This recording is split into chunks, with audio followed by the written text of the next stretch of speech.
இன்றைய காலை பொழுதிலும் கூட இது வானத்தின் வாசல் ஊழியத்தின் மூலம் உங்களை சந்திப்பதில் கர்த்தருக்குள் மிகுந்த சந்தோஷம் அடைகிறேன். அநேகர் பாரங்களோடு வாழ்க்கையை நடத்தி கொண்டிருக்கிறார்கள். என்னுடைய சுமையை யாரிடத்தில் நான் இறக்கி வைப்பேன்? நான் மன கவலையோடு இருக்கிறேன், மன பாரத்தோடு இருக்கிறேன். பிள்ளைகளை குறித்தான கவலை, புருஷனை குறித்தான கவலை, மனைவியை குறித்தான கவலை, தொழிலை குறித்தான ஒரு கவலை, ஊழியத்தை குறித்தான கவலை, இப்படி பல கவலையோடு பாரத்தோடு என்னுடைய வாழ்க்கையை நடத்த வேண்டி இருக்கிறது. நான் தேவ சமூகத்தில் அதிக நேரமாய் இருக்கிறேன், ஆனாலும் என்னுடைய பாரம் குறையவில்லையே என்று அநேகர் தேவனை நோக்கி முறையிட்டு கொண்டிருக்கிறார்கள். ஆண்டவர் சொல்லுகிறார், உங்கள் பாரத்தை என் சமூகத்தில் இறக்கி வையுங்கள், நான் அவைகளை லகுவாக்கி உங்களை நான் வழிநடத்துவேன் என்று ஆண்டவர் இன்றைய காலை பொழுதில் ஒவ்வொரு குடும்பங்களையும் பார்த்து அவர் வாக்கு கொடுத்து கொண்டிருக்கிறார். இன்றைய காலை பொழுதிலும் கூட ஆண்டவர் நமக்கு தரக்கூடிய நல்ல வார்த்தை என்னவென்றால், சங்கீதம் 55:22 இவ்வாறாக சொல்லுகிறது, கர்த்தர் மேல் உன் பாரத்தை வைத்துவிடு, அவர் உன்னை ஆதரிப்பார், நீதிமானை ஒருபோதும் தள்ளாட ஒட்டார். வசனம் இவ்வாறாக சொல்லுகிறது, கர்த்தர் மேல் உன் பாரத்தை வைத்துவிடு, அவர் உன்னை ஆதரிப்பார், நீதிமானை ஒருபோதும் தள்ளாட ஒட்டார். யார் மேல் நாம் பாரத்தை வைக்க வேண்டுமாம்? கர்த்தர் மேல் நம்முடைய பாரத்தை வைக்க வேண்டுமாம்.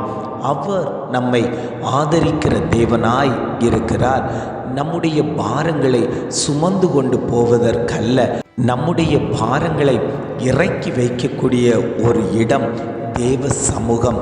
ஆண்டவர் சொல்லுகிறார், உன்னுடைய பாரத்தை எல்லாம் என்னுடைய சமூகத்தில் இறக்கி வைத்துவிடு, நான் அந்த பாரத்தை எல்லாம் நான் உனக்கு மாற்றி தருவேன் என்று ஆண்டவர் வாக்கு கொடுத்து கொண்டிருக்கிறார்.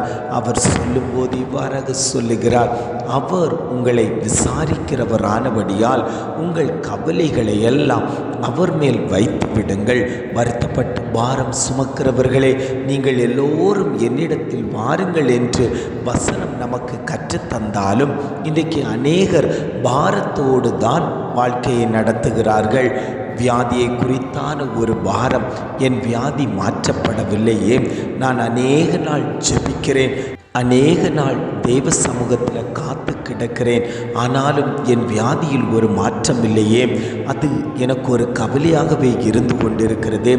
என் பிள்ளையை குறித்து எனக்கு ஒரு கவலையாக இருந்து கொண்டிருக்கிறது, அது ஒரு மனபாரமாய் துக்கமாய் இருந்து கொண்டிருக்கிறது. பிள்ளை எப்பொழுதும் மாறும், பிள்ளையினுடைய சூழ்நிலை எப்பொழுதும் மாறும் என்று அநேகர் பாரத்தோடு இருந்து கொண்டிருக்கிறார்கள். ஆண்டவர் சொல்லுகிறார், நீ பாரத்தை எல்லாம் மனதில் வைத்து கொள்ளாதே, அது உனக்கு பாரமாய் இருக்கும், அந்த கவலை உனக்கு பாரமாய் இருக்கும், அந்த துக்கம் உனக்கு பாரமாய் இருக்கும். எந்தெந்த காரியங்கள் எல்லாம் உனக்கு பாரமாய் இருக்கிறதோ அதை தேவ சமூகத்தில் இறக்கி வைத்துவிடும், நான் அதை பார்த்து கொள்வேன் என்று ஆண்டவர் குடும்பங்களை பார்த்து பேசிக்கொண்டிருக்கிறார். ஆதரிக்க யாருமில்லை என்று நினைத்து கொள்ள வேண்டாம். ஆதரிப்பதற்காக, உங்களை அரவணைப்பதற்காக, உங்களை தேற்றுவதற்காக நான் உங்களோடு கூட இருக்கிறேன். நீங்கள் என் பிள்ளைகளாய் இருக்கிறதுனால நான் உங்களை ஆசீர்வதிப்பதே எனக்கு பிரியம் என்று ஆவியானவர் பேசிக்கொண்டிருக்கிறார். நீதிமானை ஒருபோதும் தள்ளாட ஒட்டார். நாம் நீதிமான்களாய் இருக்கிறதுனால, ஆண்டவருக்கு கீழ்ப்படிந்து அவருடைய கற்பனைகளின்படி நடக்கிறதுனால நம்மை அவர் தள்ளாட விடமாட்டார், சத்ருவின் கரத்தில் கொடுக்க மாட்டார்.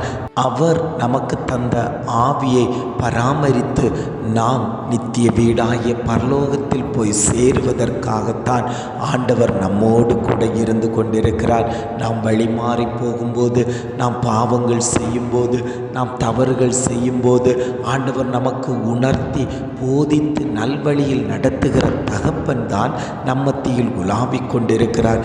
எத்தனை பேர் ஆண்டவரே என்னுடைய பாரத்தை இறக்கி வைக்கக்கூடிய உம்முடைய சமூகத்தில் நான் வந்து நிற்கிறேன் ஆண்டவரே. இந்த வார்த்தை எனக்குரியது தான், என் குடும்பத்துக்குரியது தான். என் குடும்பத்தில் அநேக பாரங்களோடு நான் சுமந்து கொண்டிருக்கிறேன், அநேக கவலைகளோடு நான் சுமந்து கொண்டிருக்கிறேன். எப்போ பார்த்தாலும் ஒரு சமாதானம் இல்லை, சந்தோஷம் இல்லை, எப்பொழுதும் பிரச்சனையே நான் பார்த்து கொண்டிருக்க வேண்டிய சூழ்நிலையில் இருந்து கொடுக்கிறேனே என்று அநேகர் துக்கத்தோடு பாரத்தோடு அழுது கொண்டிருக்கிறீர்கள் அல்லவோ.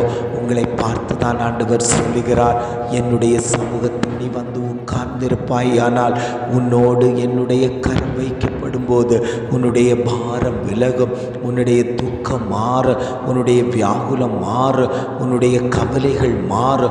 நான் உன்னை ஆதரிக்கிறவராய், நான் உன்னை தேற்றுகிறவராய், நான் உனக்கு துணையாளராய், நான் உன்னோடு கூட இருப்பேன் மகளே, நான் உன்னோடு கூட இருப்பேன் மகனே. நான் உன்னை நீதிமானாக்கி உன்னை வழிநடத்தி உன்னை நான் ஒருபோதும் தள்ளாட விட மாட்டேன் என்று ஆண்டவர் வாக்கு கொடுத்து கொண்டிருக்கிறார். ஜெபிக்கலாமா? அன்பின் பரலோக பிதாவே, இந்த காலை பொழுதுக்காக நாங்கள் உம்மை துதிக்கிறோம், ஸ்தோத்தரிக்கிறோம் ஆண்டவரே. இந்த காலை பொழுதிலும் கூட ஆவியானவர் எங்களுக்கு தந்த நல்ல வார்த்தைக்காக நாங்கள் உமக்கு நன்றி செலுத்துகிறோம் ஆண்டவரே.